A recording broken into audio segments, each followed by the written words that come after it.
Dijo algo en alemán como si las palabras fueran guijarros lanzados para sacudir el polvo de alguien que el mundo debía olvidar. No esperaba respuesta. Nadie esperaba respuesta.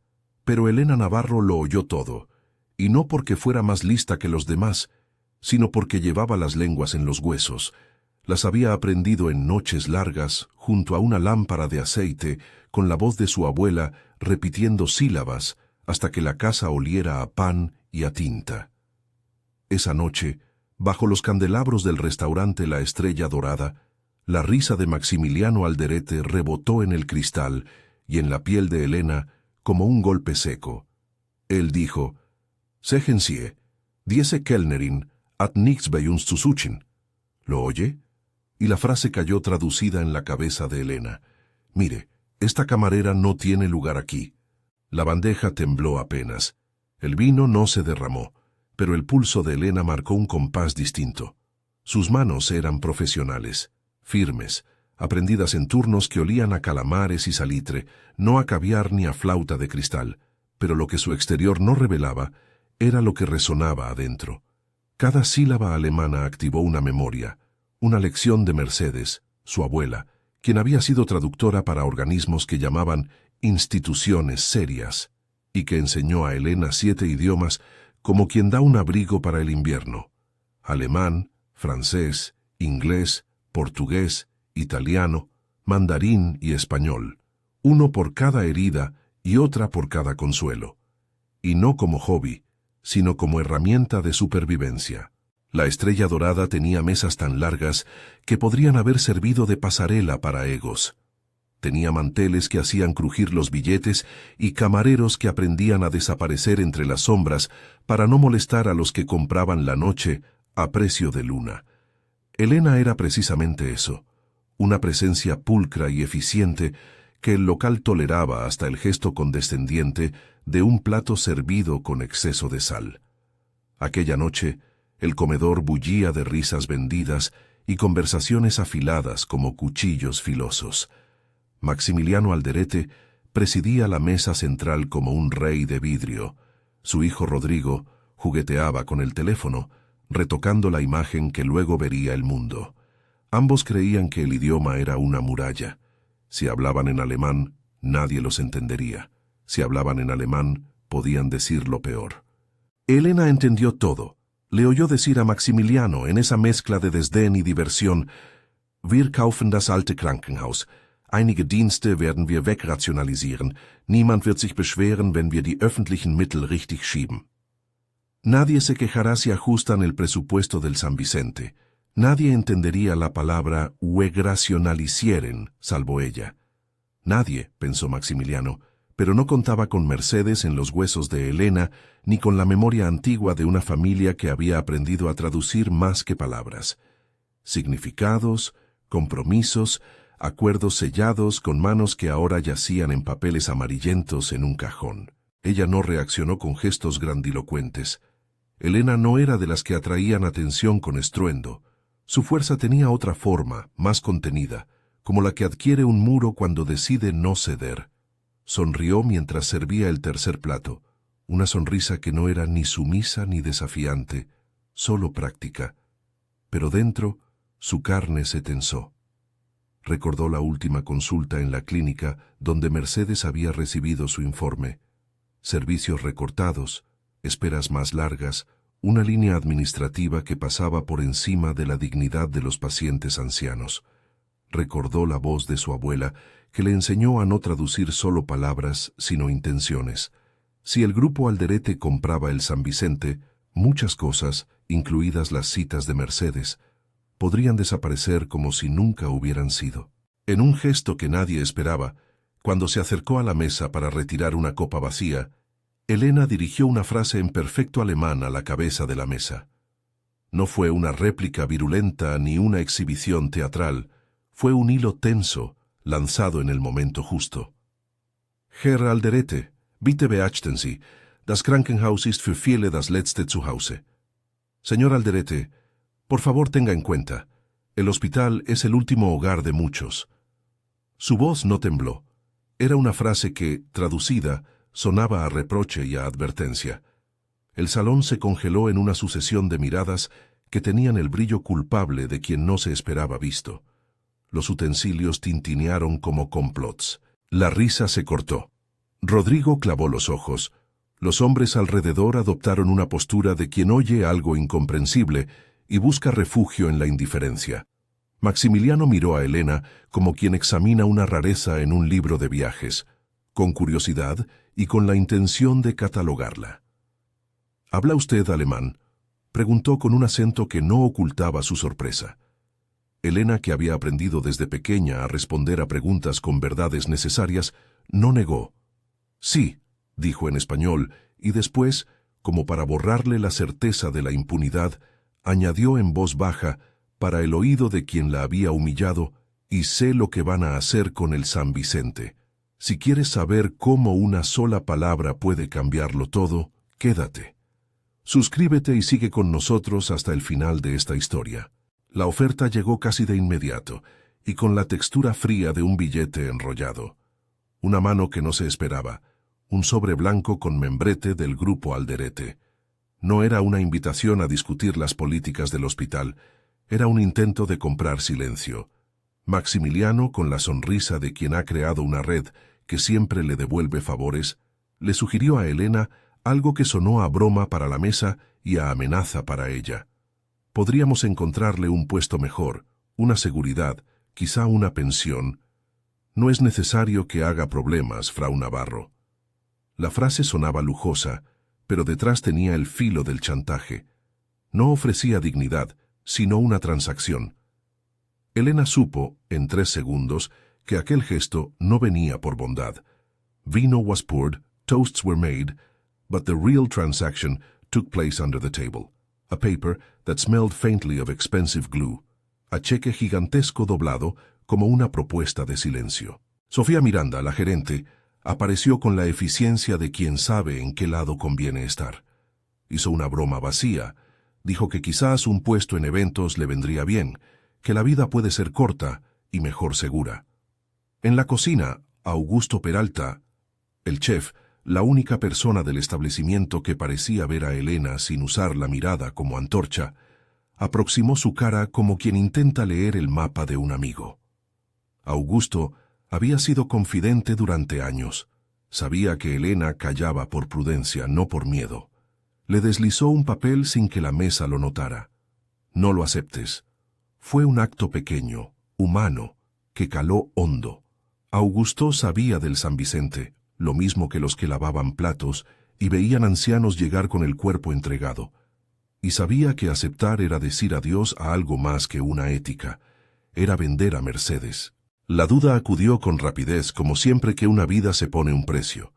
Elena vio el sobre en la mano de Maximiliano. Luego lo miró a él, y vio en su rostro el espejo de un juego que había practicado desde hacía años. Comprar voluntades con el lujo de ofrecerlas. Podía aceptar el silencio por equilibrio económico. Podía recibir un cheque y dejar que su abuela siguiera yendo, por un tiempo, a consultas que nunca volverían a ser urgentes. Podía ser cómoda. Pero la memoria de Mercedes era una cadena de pequeñas enseñanzas que Elena no permitió romper. Recordó sentada de niña en el suelo cómo Mercedes repetía: «Una lengua es un puente, mija. También puede ser una llave. Úsala para abrir puertas, no para cerrar bocas». Y recordó la carpeta cerrada con una goma en la mesa de su abuela, esa carpeta que Mercedes llamaba «los papeles que duermen», y que guardaba con el celo de quien custodia una verdad. Esa carpeta contenía contratos, cartas, recortes. Contenía, según dijo Mercedes una vez con voz baja, nombres que no han cambiado, aunque el tiempo haya querido disfrazarlos.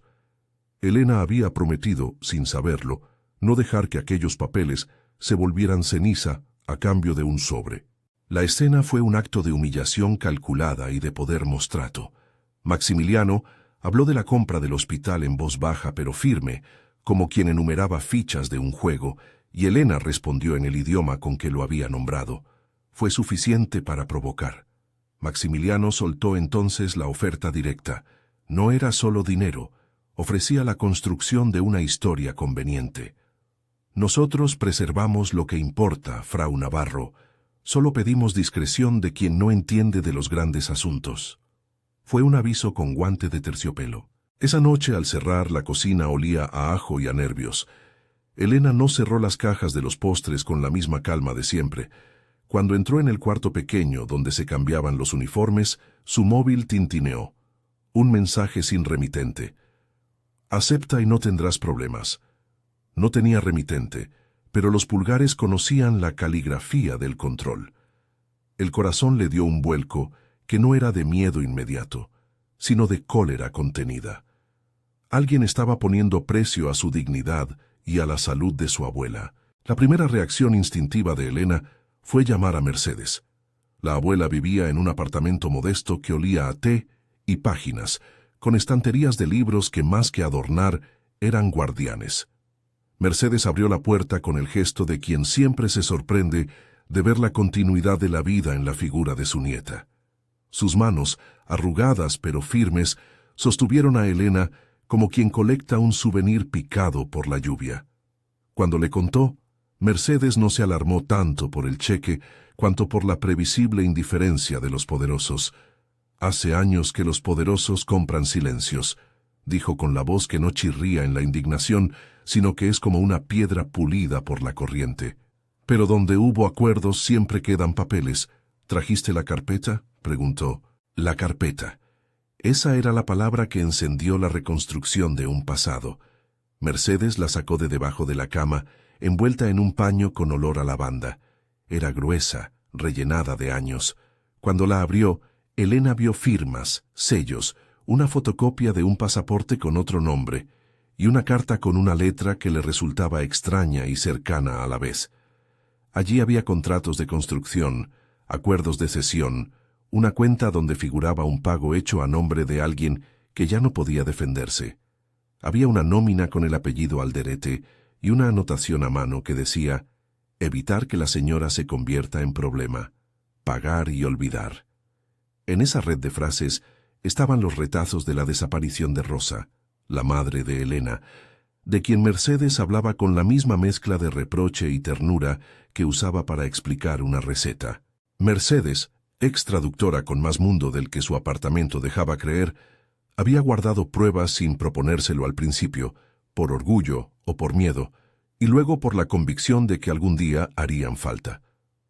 Rosa era joven y tenía miedo, explicó Mercedes, en un susurro que parecía querer no despertar recuerdos. Se la llevaron del barrio y nadie la escuchó. Dicen que se fue, que se marchó, pero a veces los papeles cuentan cosas que las voces no se atreven. En la carpeta había documentos con la fecha de la intervención del San Vicente en aquellos años, informes de servicio y una carta que mencionaba un pago por silencio bajo la rúbrica de Aurelio Alderete, el patriarca, cuyo legado económico había sido heredado por Maximiliano. Elena pasó las hojas con una mezcla de vértigo y compasión. Encontró una carta doblada en la que la frase clave era una promesa de reubicación a cambio de silencio. La letra era de alguien viejo o cansado de escribir, con trazos que se desvanecían. Al final de la carta, la firma apenas reconocible y un sello: Grupo Alderete. No había pruebas contundentes de violencia física, pero sí una red de favores, pagos y amistades que habían funcionado como una enorme trampa para la verdad. No era la clase de prueba que necesariamente llevaría de inmediato a una fiscalía, pero era el inicio de una ruta que podía, con paciencia y cuidado, desembocar en la exposición de una práctica sistemática. Ese mismo día, al volver a la Estrella Dorada, la presión aumentó. La noticia de la respuesta en alemán corrió como un olor. Los comensales con ojos de escultura no tardaron en convertir la escena en cháchara. Lo que para algunos fue un acto de entretenimiento, para otros fue una amenaza a la jerarquía del local.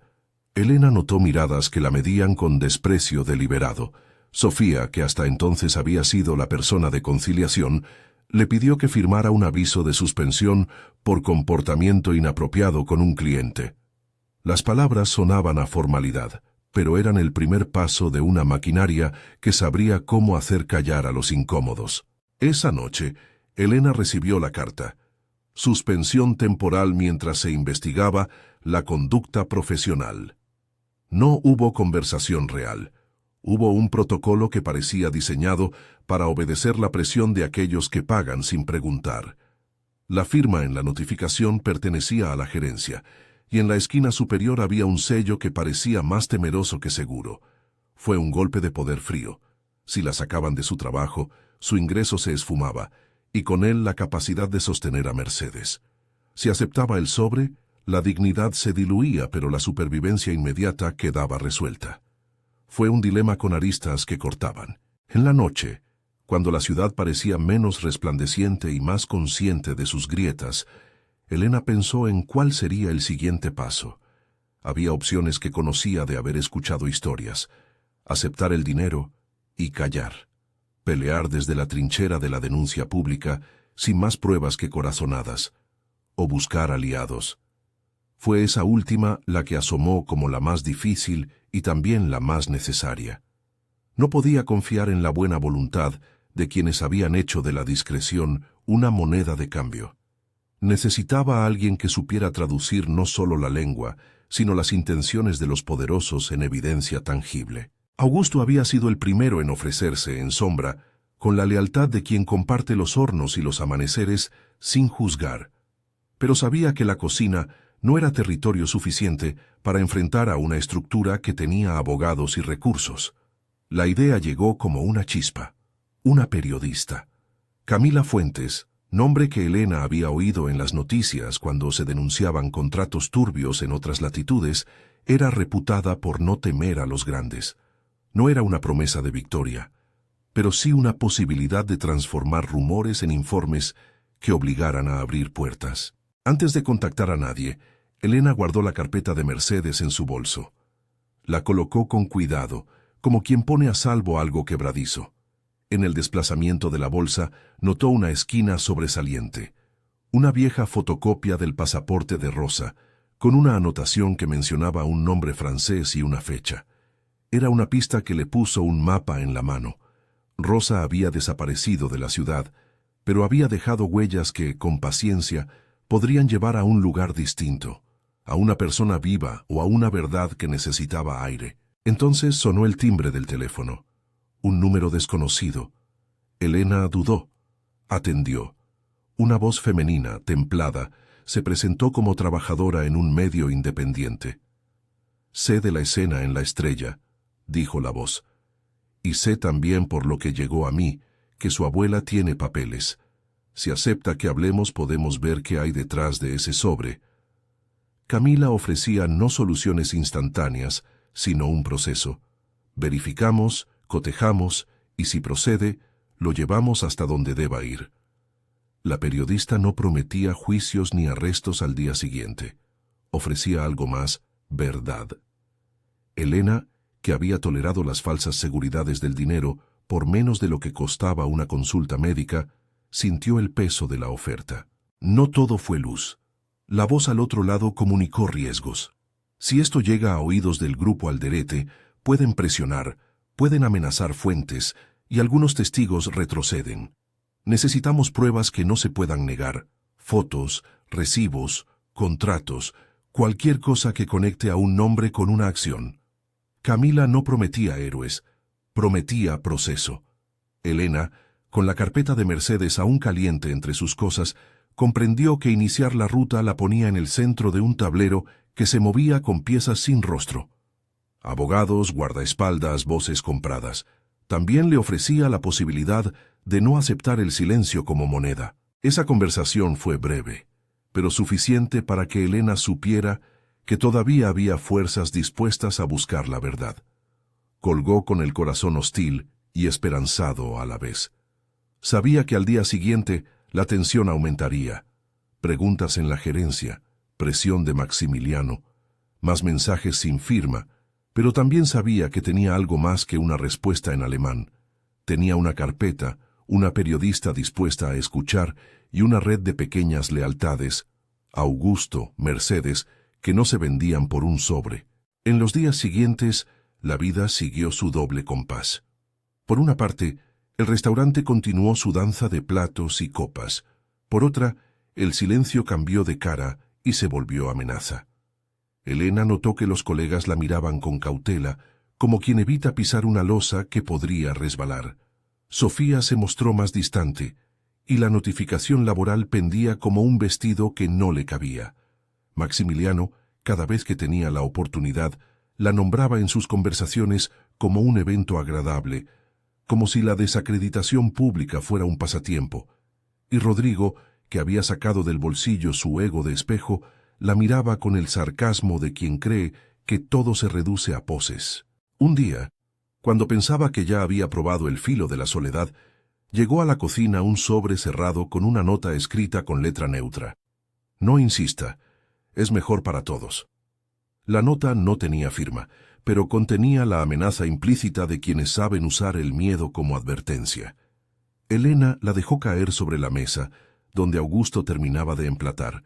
El chef la vio, y en sus ojos, Elena leyó la misma pregunta que había hecho a la noche.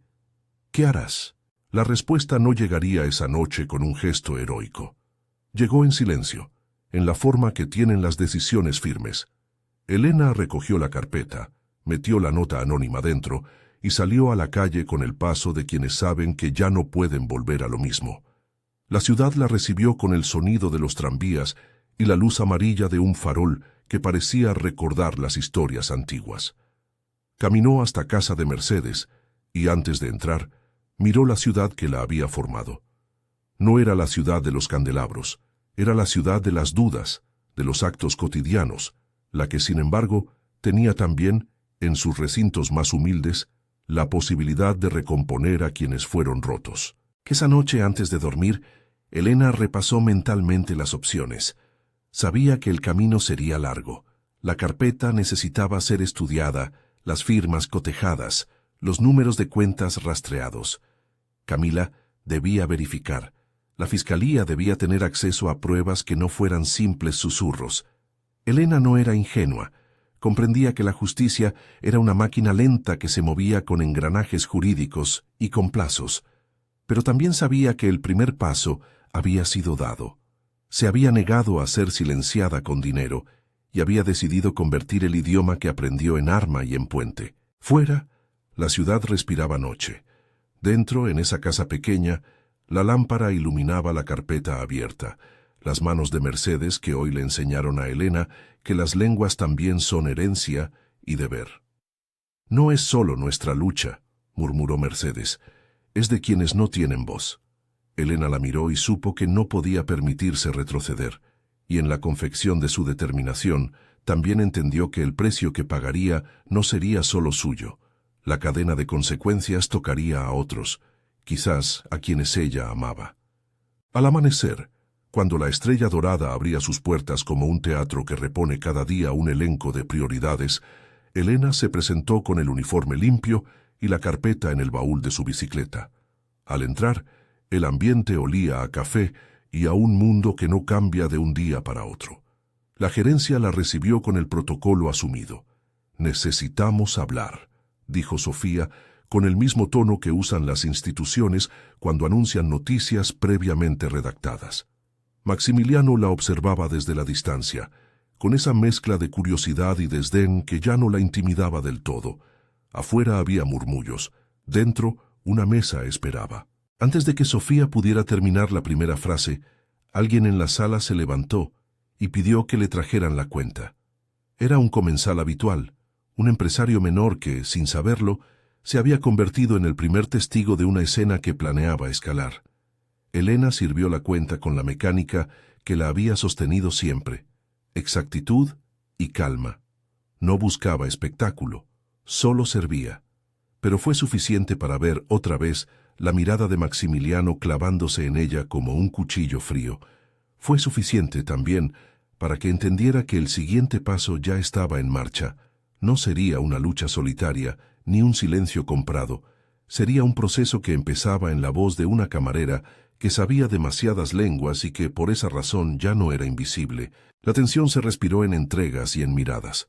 Al terminar su turno, no volvió a casa por la ruta de siempre. Eligió la de los barrios donde las fachadas no muestran su precio y donde se aprende a reconocer la honestidad en los saludos. Allí, en la cocina, Augusto la esperaba con un sobre que él mismo había encontrado pegado en la puerta de la bodega, una fotografía vieja, una porción recortada de una carta, un nombre, piezas que no resolvían el rompecabezas, pero que lo hacían empezar a aparecer. Era la primera señal de que alguien fuera del entorno del grupo empezaba a mover su ficha. Cuando Elena contempló esa foto en la luz mortecina, supo que la vida ya no le permitía la pasividad. Había dicho algo en alemán y esa sola palabra le había abierto la vía. Ahora correspondía a ella decidir con quiénes caminar. Tenía una carpeta, una periodista al teléfono, un chef leal y la memoria de una abuela que, con sus manos temblorosas, le había dado más que palabras. Tenía, en fin, una herencia que no permitía silencios comprados. La siguiente jugada sería difícil y requeriría paciencia.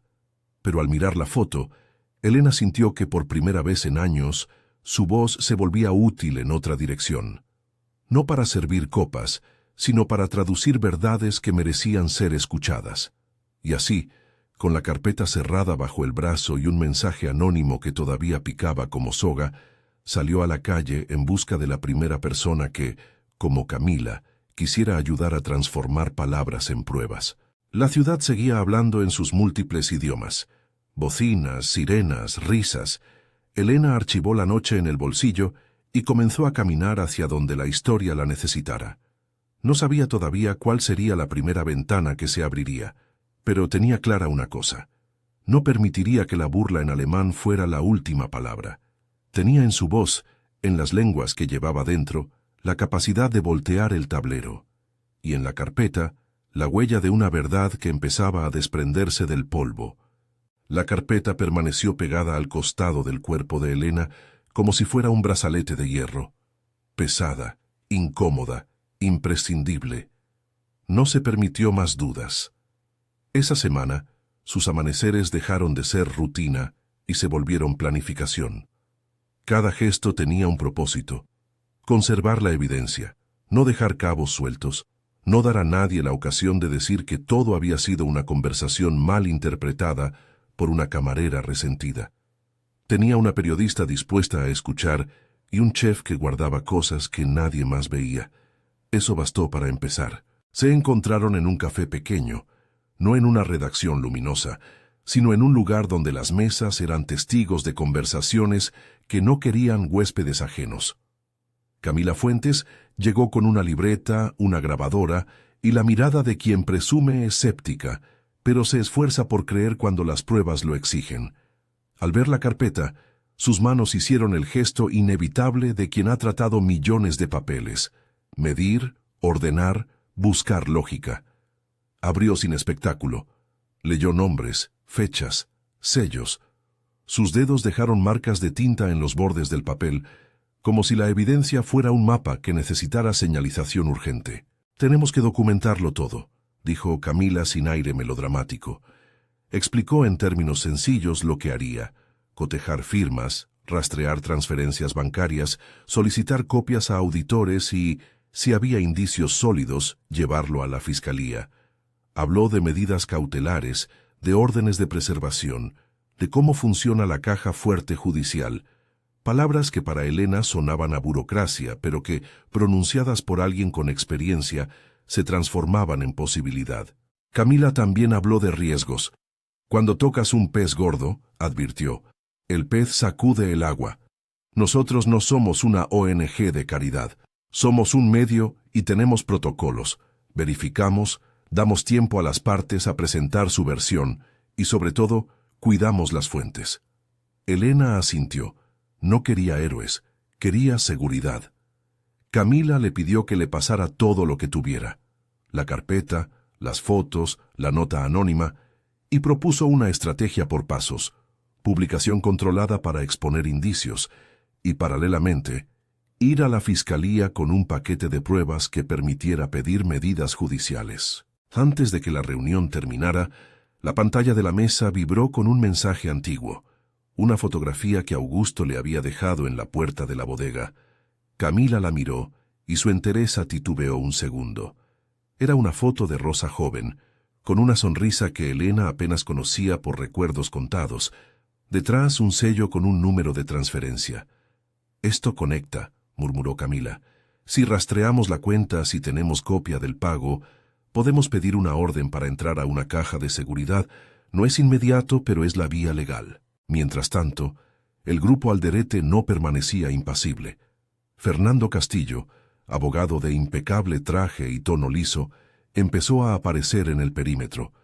Primero fueron llamadas a la gerencia de La Estrella Dorada, después correos formales solicitando explicaciones a nombre del grupo. El tono era paternalista, preocupación por la reputación, ofrecimiento de diálogo, sugerencias de arreglo. Luego llegaron las amenazas veladas, cartas con advertencias sobre difamación, la insinuación de demandas por daño moral. Castillo envió un correo a Camila con copia a un periódico nacional, aconsejando prudencia y recordando las consecuencias jurídicas de publicar sin pruebas. La reacción fue la que Camila esperaba. El intento de cerrar la historia por intimidación. Pero también dio pie a algo más importante. La Fiscalía, que hasta entonces miraba con distancia las notas editoriales, empezó a prestar atención cuando la periodista formalizó una denuncia con documentos preliminares. Camila presentó la carpeta y varias fotografías, ambas con firma de recepción. Se abrió así un expediente que, de forma jurídica, se tradujo en una investigación preliminar. En ese momento surgió el primer impulso de protección para Elena. La fiscal de turno recomendó medidas para garantizar la integridad de las pruebas y solicitó entrevistas con testigos presenciales. La maquinaria judicial, lenta pero metódica, empezó a moverse. No fue un camino recto. Las primeras semanas fueron lluvia de contratiempos. Una fuente que había prometido declarar se retractó bajo presión. Un funcionario que sabía de un pago clave cambió la versión. La gerente Sofía, hasta entonces ambivalente, empezó a evitar a Elena en el restaurante. Hubo noches en las que Elena pensó que todo se desmoronaría por falta de coraje o por miedo. Sin embargo, otros hilos aparecieron. Un contador junior del grupo, cansado de las órdenes que recibía, dejó en la oficina de Camila un pendrive con extractos contables. No llegó con fanfarrias. Dejó el dispositivo en una carpeta y escribió en un papel: «No puedo hablar ahora. Esto es real». Los extractos mostraban movimientos en fechas y montos que coincidían con las anotaciones de la carpeta de Mercedes. No era la prueba definitiva, pero era la flecha que apuntaba hacia la caja fuerte. Mientras los engranajes judiciales se ajustaban, Maximiliano jugó a varios frentes. Publicó en redes fotografías de reuniones benéficas, ofreció entrevistas en las que hablaba de filantropía y se esforzó por convertir la indignación pública en un tema menor. Al mismo tiempo, en privado intensificó la presión sobre Elena. Llamadas a horas extrañas, notas en servilletas, encuentros casuales en la entrada del restaurante, donde sus guardaespaldas mantuvieron las sonrisas como armadura. En una ocasión, dejó un sobre bajo la puerta del apartamento de Mercedes. Dentro había dinero y una nota. «Para su comodidad, no complique asuntos que no entiende». Fue un gesto frío y calculado. La suma era suficiente para que cualquier persona con menos lealtad que Elena cediera. Ella, en cambio, dejó el sobre sin abrir y lo llevó anudado a la mesa de la cocina, donde Mercedes bebía su té. «No lo toques», dijo Mercedes al ver el paquete. «Las manos que dan con guante luego arrancan la piel. Guarda eso como prueba, no como consuelo». Las semanas se convirtieron en un ejercicio de paciencia estratégica. Camila publicó un reportaje que planteaba preguntas sin sentenciar. Descrito como indicios de irregularidades en la compra del San Vicente, el texto no acusaba, pero sacudió la opinión pública lo suficiente para que la Fiscalía tuviera legitimidad social para moverse con mayor rapidez. La prensa comenzó a mirar hacia el grupo Alderete con otros ojos, columnas que hablaban de conflicto de interés, ciudadanos que exigían transparencia. Esa presión mediática fue la palanca que permitió a la Fiscalía solicitar un allanamiento y una orden judicial sobre varias cuentas y la caja fuerte del grupo en un banco de la ciudad. La decisión judicial no fue automática. El juez pidió pruebas preliminares que justificaran la medida excepcional. Es aquí donde la coordinación entre Camila, la Fiscalía y el contador anónimo fue crucial. Los extractos bancarios del pendrive, cotejados con la anotación en la carpeta de Mercedes, y la fotografía con el número de transferencia, fueron suficientes para demostrar indicios de pagos que podrían estar vinculados con la desaparición de Rosa y con acuerdos de silencio. No era una condena, era la orden para mirar dentro de una caja que por décadas había estado cerrada con llave y silencio. La mañana del allanamiento, el aire tenía la electricidad de quien espera una tormenta que podría lavar polvo o romper ventanas. Elena no fue llevada atada ni en espectáculo. Se le pidió presencia como testigo clave. Quería, su voz lo decía, ver con sus ojos que la verdad salía de los cajones donde la habían dejado morir. Camila iba con ella y con una cámara que registraría todo sin teatralidad. Augusto no pudo acompañarlas. Estaba ocupado en la cocina, pero había dejado instrucciones por si algo ocurriera.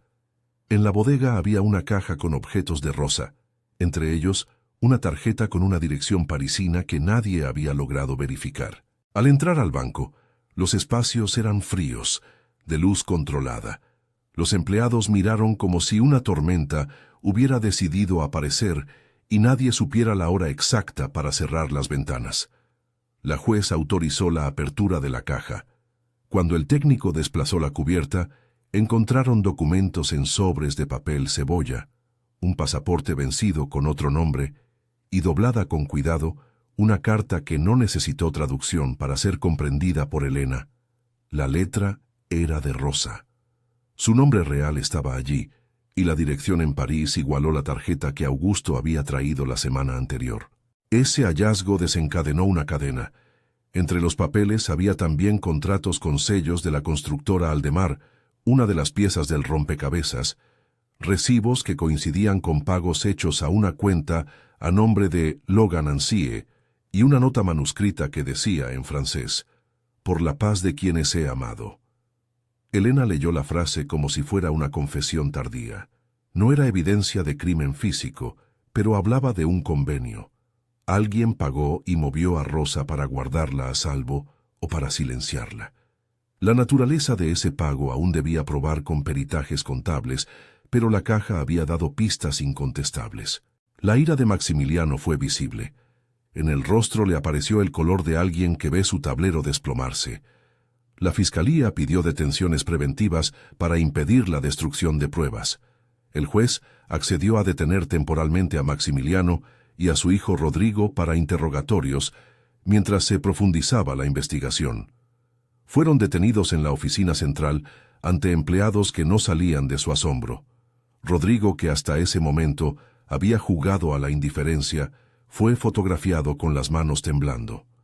En las declaraciones iniciales, mostró la arrogancia atemorizada de quien teme perderlo todo. Bajo presión, ofreció datos, no confesiones, pero sí nombres de cuentas y cronologías que la Fiscalía ahora debía verificar. El LIC Fernando Castillo, al ver a sus clientes en manos de la ley, lanzó su defensa pública. Niega irregularidades, denuncia filtraciones, asegura colaboración. En privado, sin embargo, su estrategia fue diferente. Presionar testigos, ofrecer acuerdos extrajudiciales, buscar réditos. Intentó llegar a la gerencia de la Estrella Dorada para que retractaran la suspensión de Elena y la invitara a negociar. Quiso convencer a Camila de que retirara su reportaje a cambio de exponer solo malentendidos. No fue posible. Las evidencias crecían y la Fiscalía, ahora armada con documentos del banco, órdenes de registro y testimonios, tenía camino para una acusación formal. El impacto fuera del proceso fue real. La comunidad del San Vicente se movilizó. Vecinos, asociaciones de jubilados, grupos de defensa de la salud pública llenaron las redes y las calles pidiendo que la venta del hospital fuera revisada. Exigieron una audiencia pública, pidieron que los servicios no desaparecieran. La presión social se combinó con la acción institucional. La municipalidad impuso una medida cautelar que suspendió cualquier transferencia hasta esclarecer los hechos. El rumor de que el San Vicente corría riesgo real de cierre se convirtió en un tema de debate público y el grupo Alderete, por primera vez en años, tuvo que enfrentar la posibilidad de que su reputación no alcanzara para cubrir acciones dudosas. En medio de esa tempestad, Elena no se volvió una figura pública por vanidad. Su rol fue otro, testigo y puente. Contestó llamadas, firmó declaraciones, aceptó someterse a pruebas que confirmaran su identidad como legítima reclamante de la historia. Por respeto a la verdad, se sometió a una prueba de ADN que, por protocolo, sería cotejada con muestras potencialmente relacionadas con documentos hallados en la caja. El procedimiento fue legal, necesario, solo así se podría comprobar la relación con Rosa si algún material biológico estaba en custodia. Los análisis tardaron semanas, pero se iniciaron con la cadena de custodia que la Fiscalía exigía para garantizar que nadie pudiera cuestionar su validez. Augusto juega un papel discreto pero definitivo. En su cajón guardaba una caja de madera con objetos que Rosa había dejado cuando trabajó alguna vez con ellos, años atrás. Una servilleta con garabatos en francés, una receta escrita que mezclaba nombres de platos con direcciones, una cadena con una medalla que Elena reconoció como la que Mercedes usaba en fiestas familiares. Augusto entregó esa caja a la Fiscalía. La medalla tenía una inscripción casi borrada, que coincidía con la firma encontrada en los papeles de la caja. Pequeñas piezas de información que, unidas, tejían una narrativa difícil de negar. Hubo también retrocesos. Un periodista nacional intentó desacreditar la investigación con insinuaciones sobre las motivaciones personales de Elena. Otros medios publicaron versiones parciales que alimentaron la confusión. Castillo alegó filtraciones ilegales y pidió nulidad de pruebas. Algún juez interino intentó retrasar el proceso alegando deficiencias formales. Fueron maniobras de defensa que buscaban tiempo. Tiempo para mover cuentas, para limpiar papeles, para que algunas voces que habían prometido declarar cambiara de opinión. La presión por parte de personas poderosas alcanzó a testigos menores, a empleados con familia que dependía de un salario. Algunas declaraciones se perdieron en el cauce de la amenaza. Fue un recordatorio brutal. La justicia no siempre se mueve por la línea recta. Había que seguir empujando con paciencia y cuidado. La Fiscalía se movió con prudencia. Solicitó intervención internacional para seguir el rastro de la dirección en París, la que aparecía en el pasaporte, y pidió colaboración a una asociación de periodistas europeos que Camila contactó vía redes profesionales. A través de correos y llamadas entre periodistas, apareció un hilo que llevaba hacia un barrio concreto de Montmartre, un pequeño apartamento donde, según registros de arrendamiento, alguien con el nombre de Marie Logan había vivido discretamente durante años. No fue una pista que cayera del cielo. Fue el resultado de tanteos, de llamadas cruzadas, de la insistencia de un equipo que no renunciaba a una pista. El día que Elena compró su billete a París, no lo hizo por impulso. Fue una decisión meditada. Podía haber esperado, dejar que la justicia hiciera su ritmo. Sin embargo, había algo que necesitaba: cerrar el silencio con la presencia. La idea no era ventajosa ni escénica, sino humana. Quería confirmar una verdad en carne y hueso, entender por qué su madre había elegido el exilio en vez del regreso. Había una carta en la caja fuerte con una fecha. Había una respuesta que solo una conversación cara a cara podría dar. Trató el asunto con la Fiscalía. Informó, pidió permiso si era necesario y viajó con la bendición limitada de quienes entendían su prisa. París la recibió con su habitual mezcla de melancolía y luz. Montmartre parecía una pequeña isla de otras vidas, artistas, cafés con mesas de hierro y la promesa rumorosa de que cualquier callejón guardaba una historia. Le bastó preguntar en el Le Refuge de Sam, el café con la puerta azul que siempre parecía conservar música en los bordes, para que una camarera mayor, con el gesto de quien ha visto llegar a muchos buscadores, señalara una mesa al fondo. Rosa estaba allí, con un abrigo simple y una bufanda que le cubría como un signo de cautela. El reencuentro fue más sordo que la ficción. No hubo escenas grandilocuentes, sino el peso de años colgando en los ojos de ambas. Elena no gritó. No hubo exclamaciones dramáticas. Se sentaron frente a frente como si el tiempo hubiera hecho una larga pausa entre ambas y el silencio necesitara permiso para hablar. Rosa la reconoció de inmediato por la manera de sostenerse, por la forma en que los dedos tocaban la taza. Sus manos al principio temblaron. Luego, como si una cadena de rituales antiguos se hubiera activado, se tomaron. En francés, con una voz que había aprendido a ser cauta, Rosa dijo: «¿Qué te atendés, Elena?»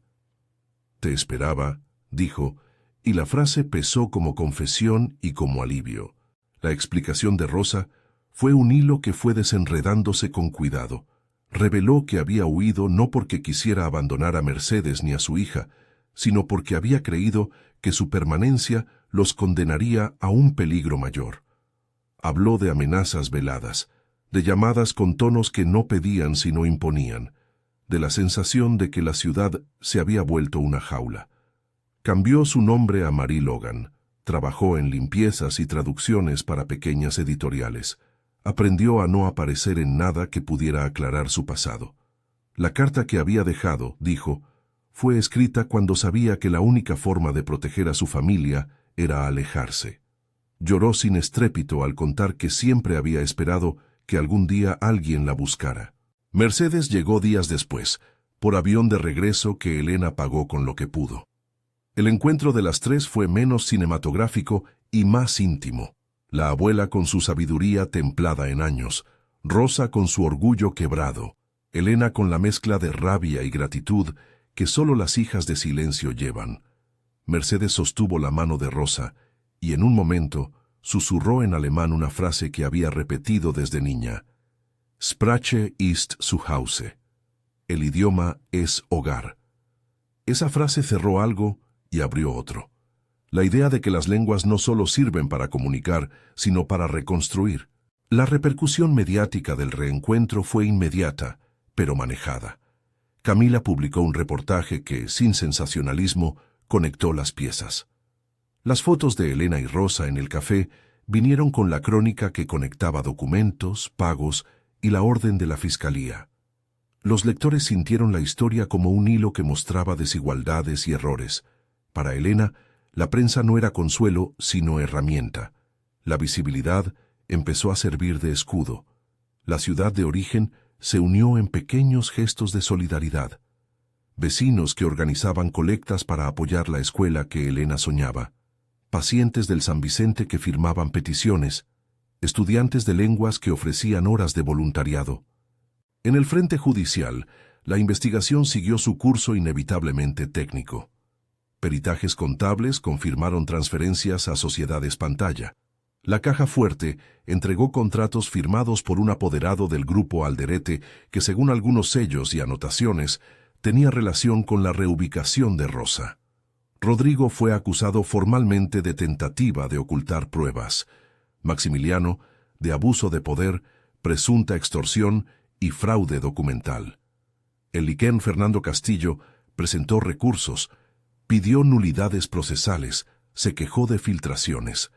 La defensa intentó negociar reducciones, insinuando que las decisiones se tomaron con la presión del mercado y que no había intención de causar daño.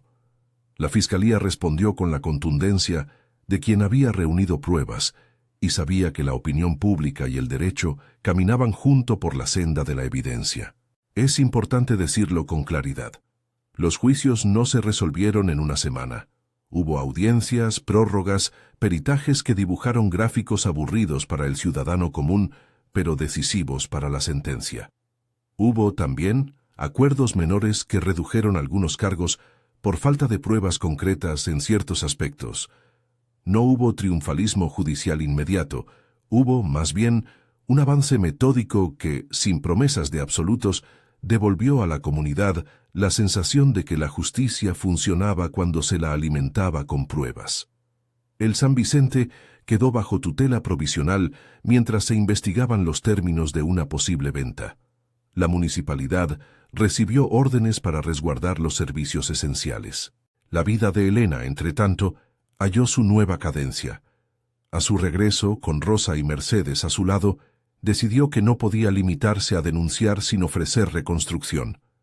La herida era profunda, pero también había emergido una posibilidad: convertir lo que la había mantenido a flote, los idiomas, en instrumento de reparación.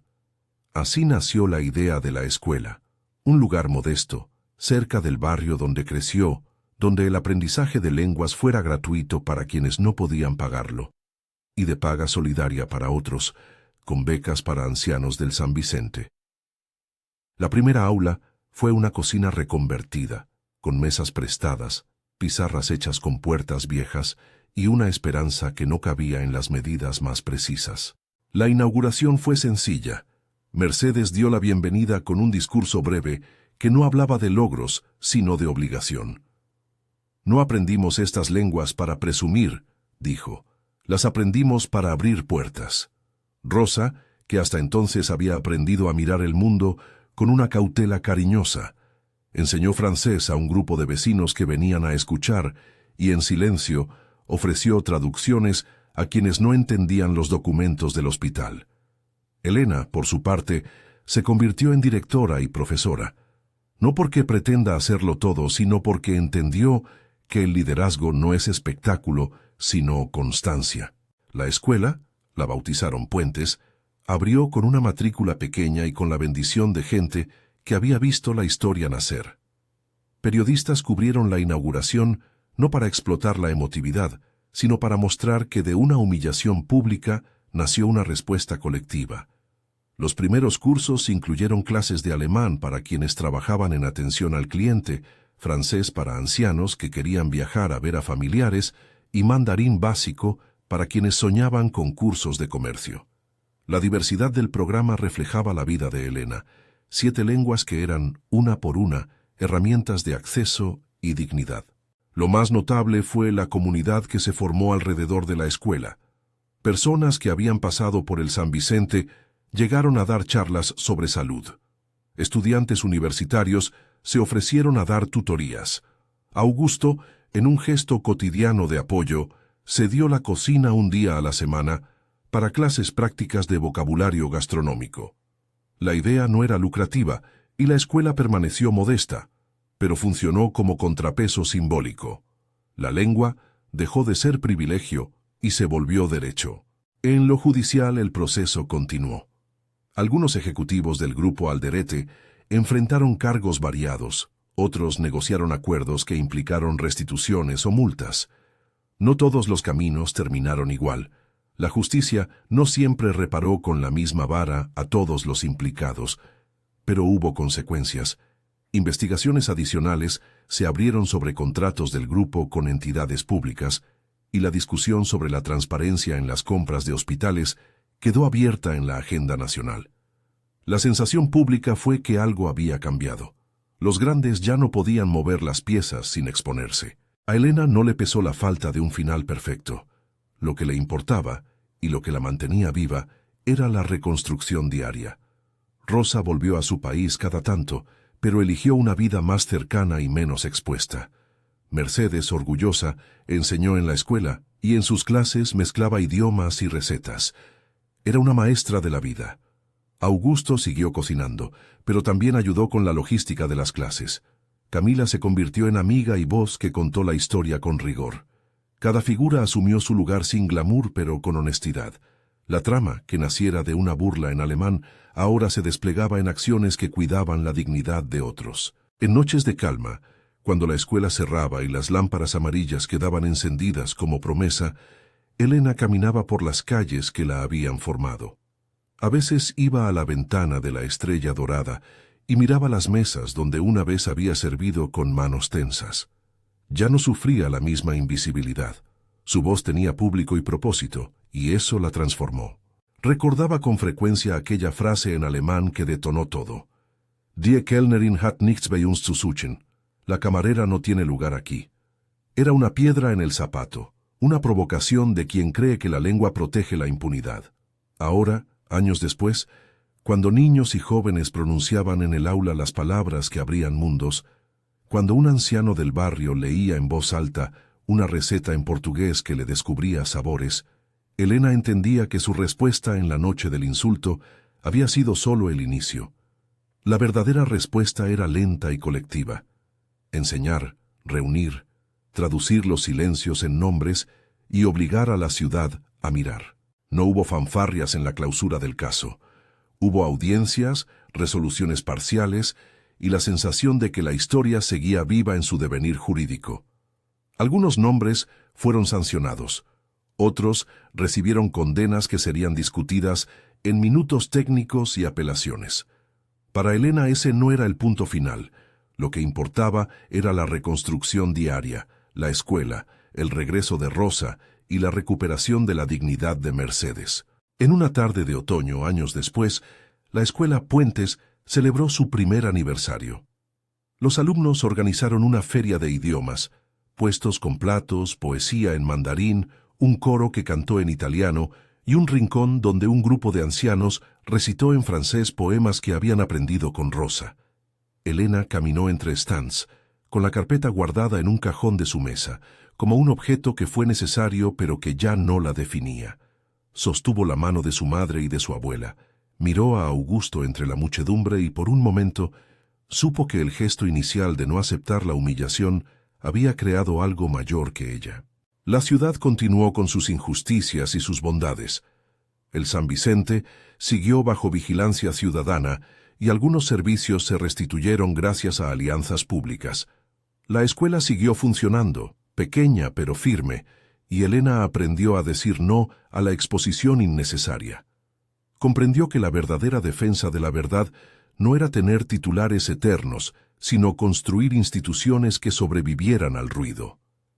En la sala donde enseñaban alemán, un día escribió en la pizarra la frase que había sido detonante y la tradujo: «No tiene lugar aquí». Y luego añadió otra línea: «Pero los idiomas también hacen sitio, abren puertas». No explicó más.